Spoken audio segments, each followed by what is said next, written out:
안녕하세요. 주돈입니다. 6월 24일 토요일 방송 시작하겠습니다. 오늘 방송은요, 어제 미국장이 좀 조정받았으니까 그것 좀 말씀드리고, 그 다음에, 어저께 미국장 보면서, 그리고 어저께 방송에서 말씀드렸을 때 금리에 대해서 조금 걸리는 게 있다. 그 말씀을 드렸잖아요. 그래서 그거를 좀 말씀을 드리려고 합니다. 찜찜한 거예요, 찜찜한 거. 제가 왜 이머징 국가들이 위험하다, 미국은 계속 우상향 할 것 같다, 이 말씀을 왜 드리냐면,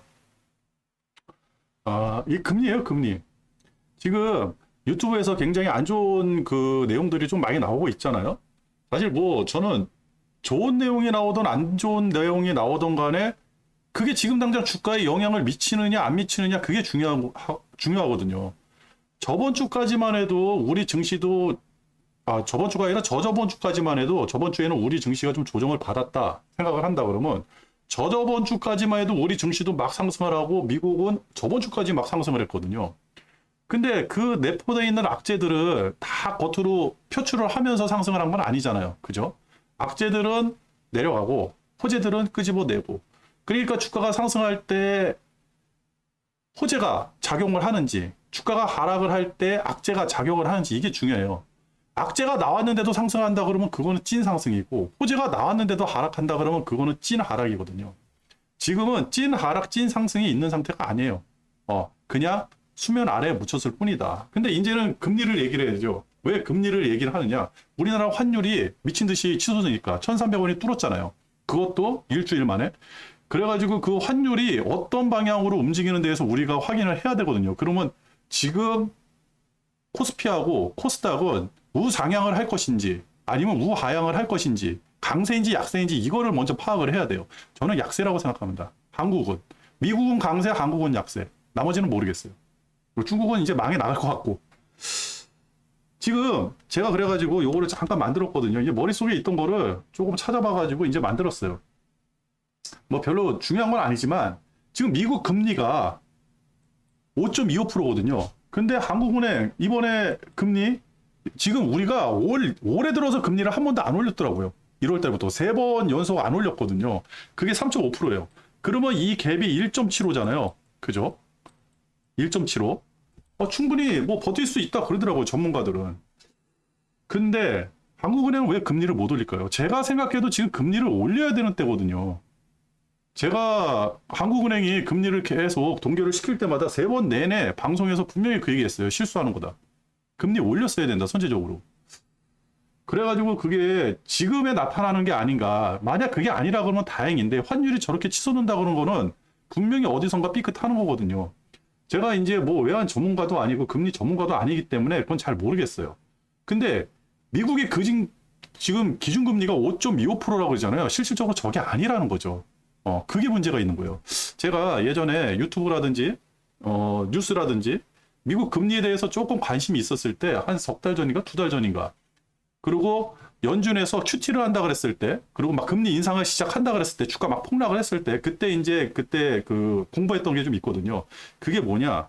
그때는 기준금리가 이 정도도 아니었어요. 3점 몇 프로였어요. 그때 당시 연준에서 QT를 하잖아요. 그죠? 연준이 지금 QT를 해야 되는데 QT를 안 하고 있어요. 지금 양적 긴축을 해야 돼요. 돈을 연준에서 막 빨아들여야 되는데, 그러지 않고 은행 문제가 터지면서부터 다시 양적 완화를 했어요. 돈을 풀어주고 있었거든요. 그 문제 때문에 지금 경기가 갑자기 훅 풀리는 거예요. 돈이 풀리니까. 기준금리는 현재 오늘까지 봤을 때 기준금리가 5.25%거든요. 근데 얼마 전에 SBB 은행 또 이름이 몇 가지인데 몇 개 은행들이 파산을 했잖아요. 그거 막는다고 난리 폈죠. 그 은행들 파산하면서 금리가 대략 1% 정도 상승하는 효과가 있다고 파월이 얘기한 거예요, 이거. 그래서 제 머릿속에 있는 거거든요. 그죠? 그러면 지금 실질적으로 미국 금리는 6.25%라고 생각을 하면 돼요. 굉장히 높죠. 그러면 우리는 3.5%니까 이거 1.75가 아니라 2.75가 되잖아요. 그리고 만약에 연준에서 금리 인상을 한다 그러잖아. 금리 인상을 안 해도 돼요. 금리 인상을 할 수 없는 이유가 뭐냐면 QT를 아직 진행을 안 했거든요. QT를 진행을 한다. 한 번 시작을 했다가 뻐그러지면서 이거를 지금 안 하고 있거든요. 이거 다시 시작하면요, 실질적으로 금리가 1% 이상 상승하는 효과가 나온대요. 그러면 몇이에요? 7.25에 7.25. QT까지 진행한다 그러면. 그러면 우리하고 갭 차이가 몇입니까? 그죠? 몇이야? 몇이야? 어? 3.75 아니에요? 3.75. 그죠? 작살 나는 거예요. 우리 지금 선제적으로 금리를 올려야 돼요. 지금 우리나라도 지금 절박한 상황이 있으니까 그 한국은행에서 그죠? 금리를 못 올리는 뭔가가 있겠죠. 그죠? 그래가지고 이게 실질적으로 그게 맞나 해가지고 찾아봤거든요. 제가 뭐 이렇게 디테일하게 하는 성격은 아니라서 주식하면서 이렇게 디테일하게 들어갈 필요가 없거든요. 그래가지고 오늘 방송은 주돈 썰 혼자 떠드는 걸로 해가지고 방송을 마무리 칠 거예요. 요게 이렇게 보시면 요게 쉽게 해가지고 여기 보시면 요게 대차대조표예요. 대차대조표. 그러니까 연준이 돈을 얼마나 많이 가지고 있는지 이거 대차대조표가 나온 거예요. 그래가지고 여기 막 이렇게 어렵게 나오는데 그죠? 우리 M2 뭐 통화 증가율 뭐 이런 것처럼 다 읽을 필요 없어요. 안 봐도 돼. 뭐만 보면 되느냐? 그냥 그래프만 보면 돼요. 돈이 이만큼 있었는데 그죠? 쭉 이렇게 된 거예요. 대차대조표가. 그죠? 돈을 막 풀어댄 거죠. 연준이 이제 대차대조표가 축소가 된다는 건 뭐예요? 시중에 돈이 많이 풀린다는 거잖아요. 내가 뱃속에 돈이 없어. 돈을 바깥으로 막 풀어. 그러면 시중에 돈이 많이 풀리는 거 아니에요? 이게 양적 완화죠. 그렇게 해서 양적 완화를 했어요. 23년도부터 QT 진행했어요. 그죠? QT 진행해가지고 싹 이렇게 올라간 거예요, 이거. 그래가지고 발작이 일어난 거예요, 은행들이. 그래가지고 다시 이렇게 돈을 푼 거예요. 그죠? 요거 말아 올릴 때, 그죠? 요거 말아 올릴 때 시중금리가 한 플러스 1% 이상, 플러스 1% 이상 그 금리 상승 효과가 있다고 이거 파월이 얘기한 거고. 이것도 파월이 얘기한 거예요. 그죠? 제가 얘기한 게 아니라 제가 예상한 게 아니라 파월이 입에서 나온 거예요. 이 정도 효과가 있다고. 그죠? 지금 양적 완화한 거예요, 완화. 돈을 대려 풀었어. 이거 다시 말아 올리면 돼. 그죠? 말아 올리면 돼요. 그러면 금리 인상 할 필요도 없어요. 이렇게 보는 거거든요. 자, 그렇다 그러면 미국이 돈을 빨아들인다. 그렇다 그러면 지금 제가 아까 제가 말씀드렸잖아요. 우리 이상하다. 기준금리가 1.25가 1.75가 아니라 이거 분명히 이거 저는 분명히 얘기하지만 이 금융 전문가 아닙니다. 저는 이거 대학교에서 이런 수업을 받아본 적도 없고 아무것도 한 적이 없어요. 그냥 얘네들이 얘기하는 거 기똥냥 해가지고 들은 거 생각한 거 그냥 접하는 거예요. 왜? 내가 돈을 벌어야 되니까. 그죠? 전문가가 아닌 사람이 또 유튜브에서 이렇게 얘기하면 안 되는데. 하여튼 썰이잖아요, 썰. 그죠? 아니 그러면 이게 1.75 갭이 나는 게 아니라 2.75, 3.75 갭이 나버리네? 야, 이 돈은 다 미국으로 빨려 들어가는 거 아닙니까? 그죠? 그리고 연준에서는 분명히 QT 진행 안 했어요. 언젠가는 진행을 해야 돼요. 그죠? 언제 진행을 할까요? 그죠? 이 얘기가 분명히 뉴스에 나오는 순간 또 발작을 한번 할 거예요. QT 진행을 한다.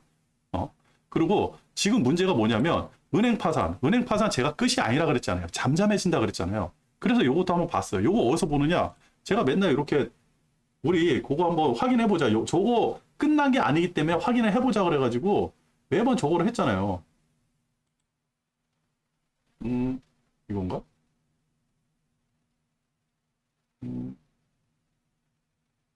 아닌가? 맞네 이거. 그죠? 이게 뭐냐면 미국 지역 은행 ETF예요. 미국 그러니까 그 SBB라든지 이런 게 지역 은행들이잖아요. 지역 은행들 모아놓은 ETF거든요. 그죠? 요게 그동안에 이렇게 보시면 일별 이렇게 보시면 23일 그죠? 요게 한번 발작을 일으켰다가 떨어지다가 다시 상승을 했어요. 요게 상승할 때가 언제예요? 5월 초. 5월 초에 쭉 상승을 하죠. 그죠?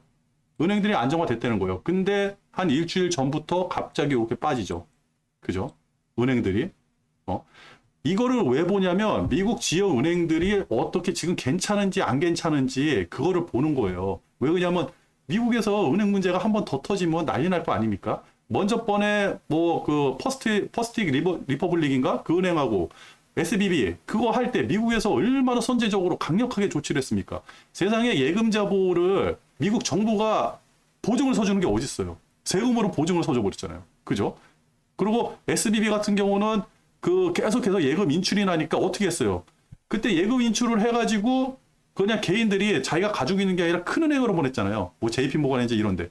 그러니까 JP모건에서 그 돈을 받아다가 다시 SBB에다가 예금을 한 거 아니에요. 그러면서 돈을 회전시킨 거 아니에요, 강제로. 그런 꼼수를 쓰면서 막았던 게 바로 이때 그 지역은행 사태예요. 이게 어떻게 터지고 왜 터졌는지 그 원리라든지 이거 복잡해가지고 설명을 제가 못해요. 그런데 딱 하나, 이게 주가가 하락하고 있다는 거예요. 또 한 번 터질 수도 있다는 거지. 그죠? 전저 뚫면서 내려오고 있잖아. 그죠? 전저까지 막 내려오려고 폼을 잡고 있잖아요. 이렇게. 이 문제가 생겼다. 이거 문제가 생긴다 그러면 또 충격이에요. 기존에 은행 파산 때문에 대략 1% 정도 금리 상승 효과가 있다 그랬는데 이게 문제인 거죠. 그러면 이제 7월 26일 아직까지 한 달 정도 이제 금리 발표가 있잖아요. 7월 26일 이제 그 연준에서 FOMC 회의를 해가지고 금리를 올리는데 아직 한 달이라는 시간이 있거든요. 지금부터 금리를 올린다 안 올린다 얘기를 해요. 만약에 제 예상이 제가 이제 머릿속에 이런 게 있기 때문에 이런 게 있기 때문에 만약에 연준에서 금리를 올리든 금리를 내리든 그러면 주가는 폭락이에요. 무조건. 연준은요. 지금 금리를 올릴 수 있는 형편도 아니에요. 내릴 수 있는 형편도 아니고 인플레 때문에 내릴 수도 없는 거고 지금 이 돌아가는 모양이 이 모양이기 때문에 금리를 올릴 수도 없어요. 왜? 생각보다 더 많이 올리는 상승 효과가 나오기 때문에 잘못하면 진짜 경기 뻐그러지거든요. 그러니까 경기를 현 상태로 유지를 하면서 조정을 하고 싶을 뿐이에요. 과열되는 건 막고 너무 침체되는 거는 또 막아야 되고 그죠? 그러니까 뭐 말 그대로 그러니까 경제에 크나큰 타격이 없으면서 인플레이션을 죽이면서 기업들을 조금 기업 활동을 위축시키는 그러니까 소프트 랜딩, 하드 랜딩 뭐 이런 거 있잖아요. 경착륙 뭐 이런 거 있잖아요. 그런 표현을 쓰면서 어떻게 해서든 그러니까 부담 없는 선에서 경기를 조금 위축시켜가지고 인플레이션을 조금 내리고 싶은데 그게 이제 눈에 보여요.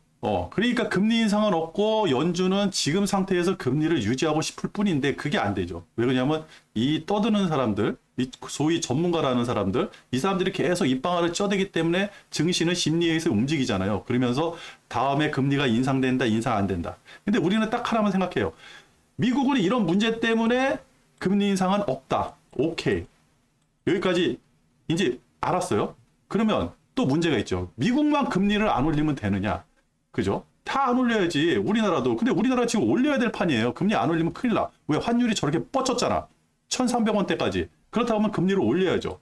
그래가지고 엊그저께 영국에서 금리 인상을 해가지고 난리가 났잖아요. 그래가지고 그걸 확인을 하는 거예요. 그걸 확인을 하는 거예요. 자, 보세요. 한국은 1월 13일 날 마지막 금리 올리고 나서 여기까지 한 번도 안 올렸어요. 그죠? 1월 13일 날. 그죠? 먼저 번에 캐나다 금리 올렸다고 해서 주가 폭 빠졌죠. 그게 언제예요? 6월 7일 날. 25bp 갑자기 캐나다가 금리 이번에 동결할 거야 그랬는데 25bp를 올린 거예요. 얘네도 죽게 생긴 거야. 이제는 죽게 생겼죠. 그죠? 그 다음에 영국이 올렸죠. 갑자기 빅스텝 50bp 올리면서 또 영국 작살나게 생겼다. 야 유럽 작살나게 생겼다. 이 얘기가 나오는 거예요. 얘네들도 올리고. 근데 제가 어제 방송에서 그 얘기를 했죠. 일본이나 유럽이 옛날에 제로 금리를 표방할 때가 있었어요. 인플레이션 좀 제발 일어나라. 우리나라가 제발 인플레이션 2%만 되면 내가 소원이 없겠다. 근데 그때 국민들은 먹고 사는데 지장 하나도 없었고, 독일 같은 경우는 그때 엄청나게 이 장사가 잘 돼가지고 영업이익이, 국가이익이, 그죠? 국가이익이 GDP가 엄청나게 확장되고 그럴 때였거든요. 그러니까 인플레이션이 안 일어나도 국가 부는 계속 쌓이고 국민들은 먹고 살기 편하고. 그러니까 이럴 때 또 이제 유럽이라는 그 어떠한 그 공동 단일화폐를 쓰는 유로라는 단일화폐를 쓰는 나라들 중에 가장 약한 고리 그리스라든지 뭐 이탈리아 이런 데는 다 작살나고 있었죠. 그죠? 이건 뭐 유럽의 문제니까 여기서 이게 문제가 생기는 거예요. 미국은 이제 금리를 안 올려. 안 올려. 그죠? 미국이 금리를 올리면 얘네들 또 올려야 돼. 얘네들 더 올려야 돼. 그죠? 그러니까 연준은 금리를 더 이상 올릴 수가 없어요. 이거 잘못하다가는 세계 경제가 뻐그러지게 생겼으니까. 그죠? 그리고 미국이 지금 추진하는 거는 자기들만 잘 먹고 잘 사면 된다. 그죠? 이 얘기가 과거에 나왔어요. 이제 슬슬 그 모양이 나옵니다. 그래서 주돈이 하는 얘기가 미국은 우상향, 우리나라는 조정, 박스권, 아니면 우하향, 폭락. 이런 단어들이 우리한테 나오고 우리나라는 최소한 상승은 없다. 지금 상황에서는 상승하기 힘들다. 이 얘기가 나오는 거예요. 우리도 이제 금리를 올려야 되잖아요. 금리 올리면 또 주가 하락이에요. 미국은 안 올려. 근데 전 세계가 다 올리잖아요. 근데 여기 보시면 1월 29일 날 일본은행이 여기 보면 20bp를 인하를 했어요. 그죠? 그래가지고 현재 금리가 마이너스 0.1%예요. 그죠? 근데 제가 어저께 그 말씀 드렸죠. 엔화가 1142엔. 이제 143엔 됐거든요. 142엔. 이거 150엔 되면 작살난다. 금리 인상해야 된다. 금리 인상해야죠. 일본이 금리 인상한다 그러면요. 이머징 시장 바닥살나요. 제가 그래가지고 어저께 이머징 시장이 위험하다고 한 거예요. 여기서 미국, 일본이 금리를 인상할 수밖에 없어요. 저 엔화 조정 안 하면요. 그렇다 그러면 일본이 금리를 인상한다 그러면요. 미국의 선제적인 합의가 있어야 돼요. 미국하고 합의를 해야지만 인상할 수 있거든요. 그리고 5월, 4월에 신임 일본은행 총재가 새로 나왔어요. 그 사람이 과거의 구로다처럼 그런 식으로 금리 결정을 안 한다 그랬거든요. 그러니까 이 신임 일본은행 총재가 금리 인상해야 돼 얘기하는 순간 일본으로 모든 자본이 또 빨려 들어가요. 엔캐리 트레이드. 엔캐리 트레이드가 굉장히 무섭거든요. 이거 쉽게 생각하면 안 됩니다. 우리나라 작살날 수도 있어요. 우리나라 옛날에 IMF에 시작이 된 게 일본 놈들이에요. 일본 놈들이 갑자기 자금을 회수를 해가지고 그래가지고 조작이 있었다. 뭔가 뒷꿈꾸기가 있었다. 미국하고 일본의 작품이 IMF다. 이런 얘기가 있었거든요. 하나의 썰이지만. 근데 방구를 꼈는데 냄새가 나는데 방구를 꼈다 안 꼈다 얘기하면 안 되죠. 그죠? 낀 거예요. 냄새가 나니까. 냄새가 나는 거예요. 지금 이런 모양이거든요. 전 세계는 다 금리를 올리는데 한국 금리 안 올릴 수는 없잖아요.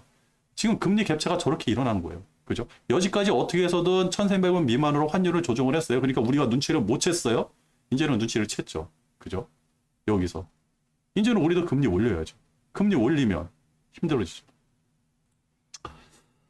그런 겁니다. 그래가지고 제가 그게 이제 문제가 될 것 같아가지고 이제 썰을 한번 푼 거예요. 이게 또 정확하냐? 안 정확해요.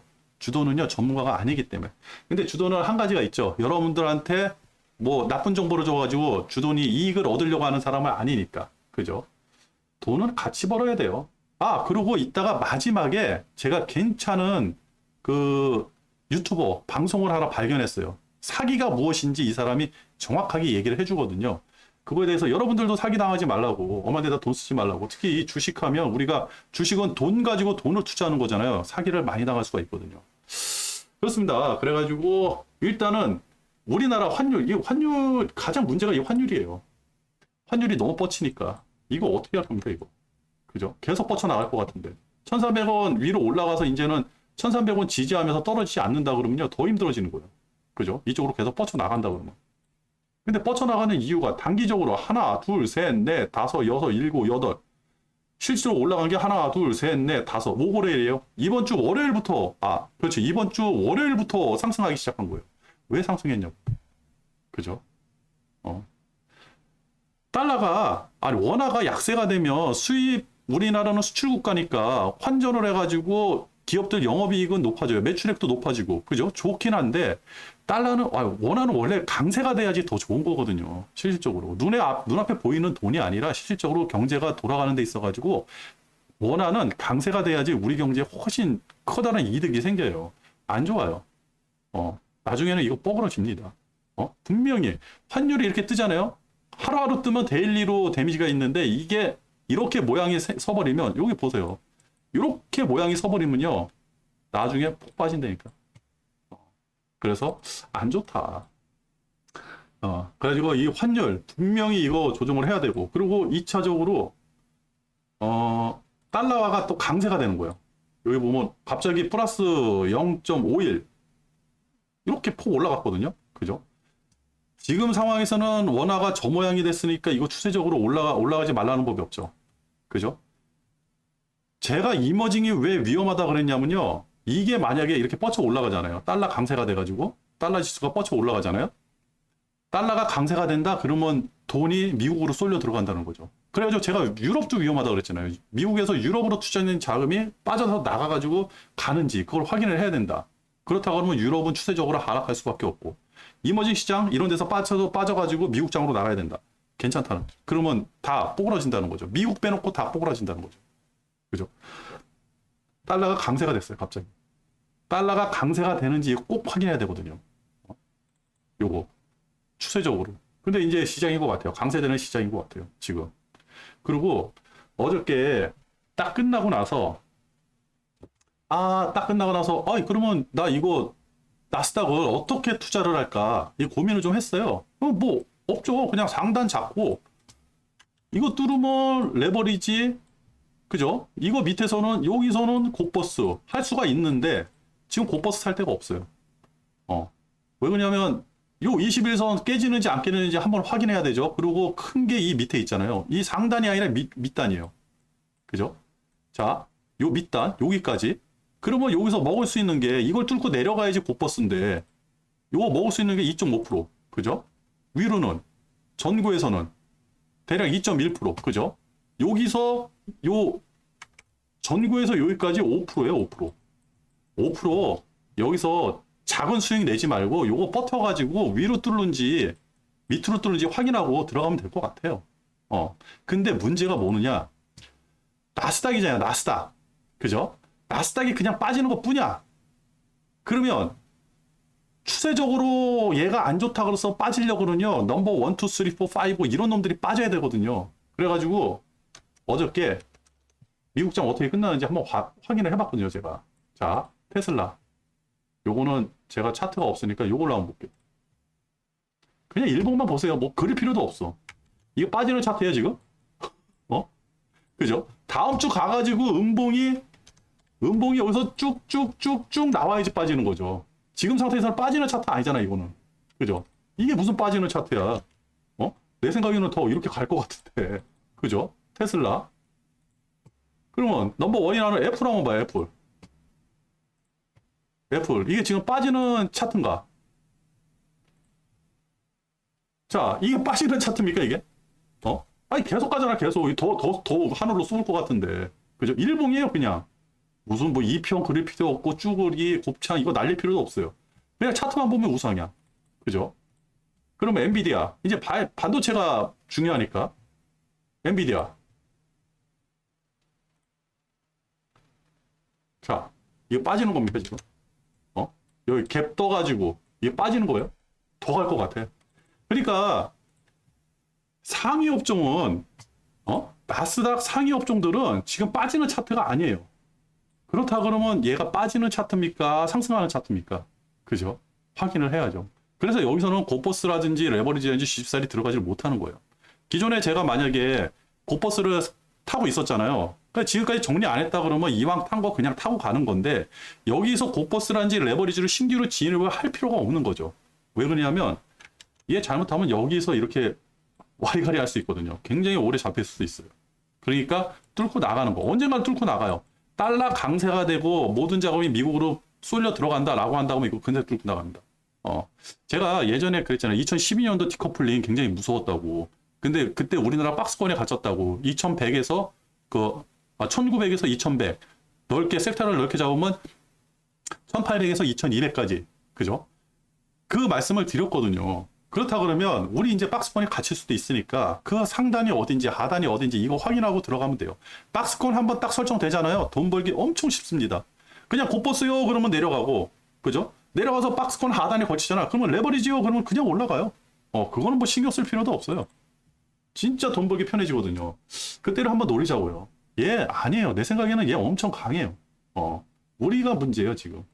이 환율 정리 안 하고 환율 지금 진정 안 되면요 이거 작살 나는 겁니다. 그리고 또 한 가지 문제가 뭐냐면 외국인들이 그렇게 삼성전자를 많이 샀잖아요. 그래가지고 어저께는 그거 잘 안 봤는데 개별주는 이걸 잘 안 봐가지고 그래가지고 삼성전자를 좀 봤거든요. 아씨 그죠? 볼린저 밴드 입구가 다 줄어들었어. 야 이거 한번 터지겠는데? 이거 한번 터지겠는데? 야 이거를 왜 어제는 발견을 못했지? 왜 이번 주에 발견을 못했지? 그 생각이 들더라고요. 좀 유심히 볼 걸. 다 줄었어요. 자, 이렇게 입구가 줄어들었을 때 상방이다 하방이다 한번 터진다 그랬죠. 그죠? 이거 쪼그라들었으니까 어떻게 해서든 상방이다 하방이든 나올 거예요. 그죠? 근데 지금 상황에서는 상방이 확률이 높을까요? 하방이 확률이 높을까요? 저는 하방이라고 생각하거든요. 그래서 코스닥도 아니 코스피도 지금 많이 흘러내려가지고 이렇게 많이 흘러내려가가지고 야 이거 조정 제대로 받은 거 아니야? 조정이 아니라 추세 하락일 수도 있다 이런 생각이 드는 거예요. 그래가지고 삼성전자도 뭐 오늘은 아니고 오늘은 썰 푸는 날이니까 아니고 요거 한번 라인 잡아가지고 어디까지? 근데 라인이 잡힐 데가 없어 여긴데 그죠? 아, 나스닥이구나 이거. 에이, 라인이 여긴데 여기 그죠? 여기 전고가 여기. 아 일단은 전고 정도는 깨줘야 되지 않을까? 61선 미만으로는 빠져야 되지 않을까 이 생각이 있거든요. 아니면 21선 라인 잡고 고버스 한번 타보는 것도 괜찮고 그죠? 이거는 뭐 개별 작전이니까 그죠? 작전이니까 그렇게 한번 예상을 해보고 그리고 뭐 코스닥 같은 경우는 이거 61선 깨지면 추세 폭락이라고 했잖아요. 지금 상황에서 한번 흔들어 버리면요 이거 쭉 빠질 거예요. 오히려 지금은 미국 레버리지보다 국내 고버스 투자하는 게 더 메리트가 있지 않을까 그렇게 생각을 하는 거예요. 그렇습니다. 그래가지고 우리가 조금 이 유념을 해야 돼요. 근데 아까 전에 제가 이 말씀을 드렸잖아요. 그죠? 이게 당장 또 지금 나오는 악재가 아니잖아요. 이런 게 있기 때문에 환율이 뻗치는 게 위로 뻗치는 게 이런 영향이 있지 않을까라고 하는데 이건 주던 썰이고 그죠? 환율이 또 이것 때문에 뻗치는 게 아니라 다른 쪽 때문에 뻗칠 수도 있거든요. 그죠? 그거는 모르는 거고 이제 전문가들이 나와서 저거를 또 환율이 저렇게 오를 동안 설명을 해줘야 되는데 야 저번 주 내내 유튜브를 내가 아무리 그렇게 안 본다 그래도 썸네일은 보거든요. 썸네일 보면 개별 종목 뭐 지금이 더 상승할 때 뭐 있다고 얘기는 해야 되지 환율에 대해서 나와가지고 얘기하는 시 전문가 하나도 없었어. 아이고 나쁩니다. 그렇습니다. 그래요. 그래 썰이고 그래가지고 조심하자. 그리고 주돈이 그렇게 봐야 된다는 구리 가격 갑자기 빠졌거든요. 아직까지는 이게 추세 하락이라고 할 수 없죠. 뭐 이렇게 복잡하죠, 보리가. 자, 심플하게 봐야죠, 심플하게. 우리 이런 거는 뭐 이평 날릴 필요도 없고 그냥 심플하게 이렇게 딱 해가지고. 근데 음봉이 너무 세게 나왔어. 이거 어떻게 해서든 해결을 해야 되는데 추세 하락이 나올지 음봉이 계속 나와가지고 아니면 여기서 양봉 나오면서 다시 말아 올릴지, 그죠? 근데 항생이 이 모양으로 끝났으니까 아이고 난리 났죠. 근데 더 웃긴 거는 제가 요것도 항생 어제 야간이거든요. 더 빠졌어. 5분봉 한번 보여드릴게요. 23시 그죠? 21시 여기 23일 24일이죠. 23일 15시 여기서 끝난 거예요. 15시 아이고 30분 여기서 이제 장이 마감된 거예요. 이제 홍콩 장은 마감됐고 이제 이게 야간장이거든요. 야간 선물이라고 그래야 되나? 선물이겠죠. 그죠? 요게 나는데 요게 21시 30분, 9시 30분부터 푹 빠지기 시작했어요. 그죠? 밤에 9시 30분에 푹 빠지기 시작해서 이렇게 간 거예요. 그죠? 그러면 일단은 선물에서만 빠진 게 대략 0.7% 정도 더 빠졌거든요. 추세 하락 더 한다는 거죠. 그러면 항생 제가 그랬죠. 야 이거 희한하게 빠지는데 그죠? 돌아올 수 없는 강을 넘었잖아요. 얘는 일단은 어디 며칠 선이었지 그게? 이건가? 아이 모르겠다. 다 띄워. 응? 어디 갔어? 아유 안 보여.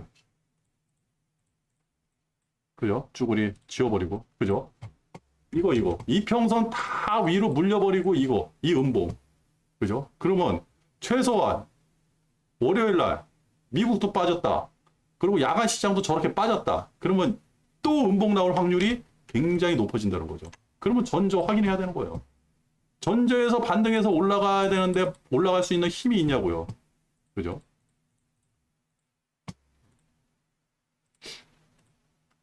어디 보죠. 반등해서 올라갈 힘이 있냐고요. 전저가 여기인데. 아이고. 저항대 걸리지도 않네. 그죠? 힘드네.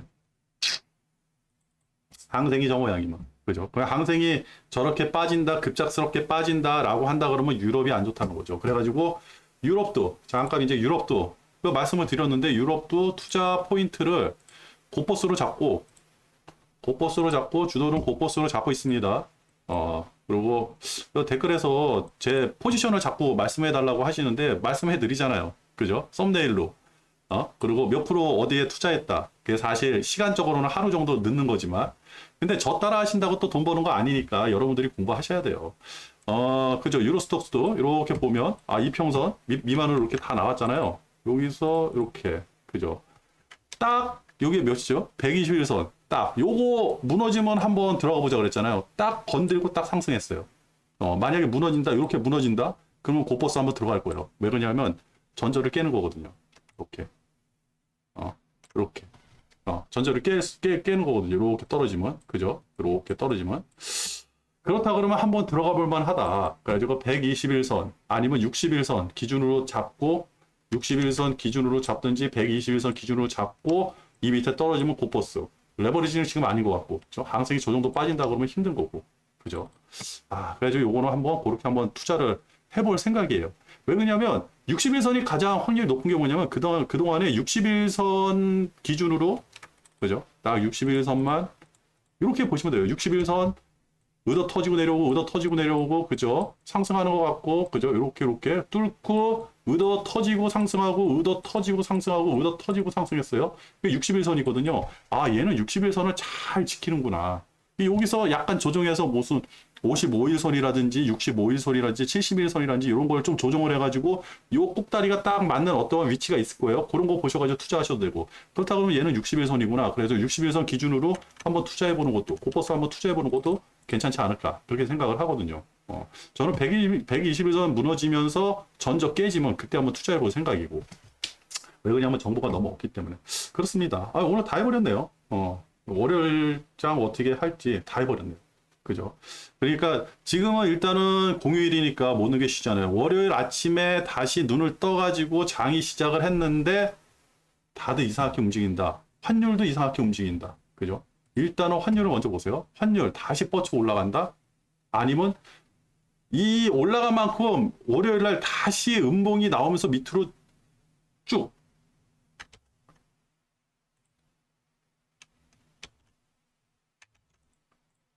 이것도 왜 안 나오지? 참. 아이고. 여기서, 이거 맞나요? 이거죠. 자, 여기서 이렇게 음봉이 쫙 나오지 않으면요. 이거 애매한 거예요. 그죠? 그게 나오는지 확인하고, 그 다음에, 외국인들. 그죠? 여기 외국인들 현물 매도 분명히 또 일어날 것 같아요. 현물 매수 들어온다 그러면 일단은 조심해야 되고, 그리고 주가를 끌어내리는데 선물도 계속 매도세가 나오는지, 그죠? 10시 30분에 이제 이게 별로 의미가 없어졌죠. 그래도 월요일에 하루만 더 보자고요. 항생이 미친 듯이 또 반등할 수가 있으니까 항생이 어떻게 움직이는지, 중국이 목요일, 금요일 쉬고 나서 다시 문을 열거든요. 그래가지고 그때 어떻게 되는지 이것만 한번 확인해 보면 되지 않을까. 내일 방송 안 해도 되겠네요. 다 했네. 그죠? 방송 다 했고. 그리고 잠시 기다리세요. 제가 굉장히 아주 좋은 유튜버를 발견했거든요. 이거예요, 이거. 이게 제가 하고 싶은 얘기를 이 사람이 해주더라고요.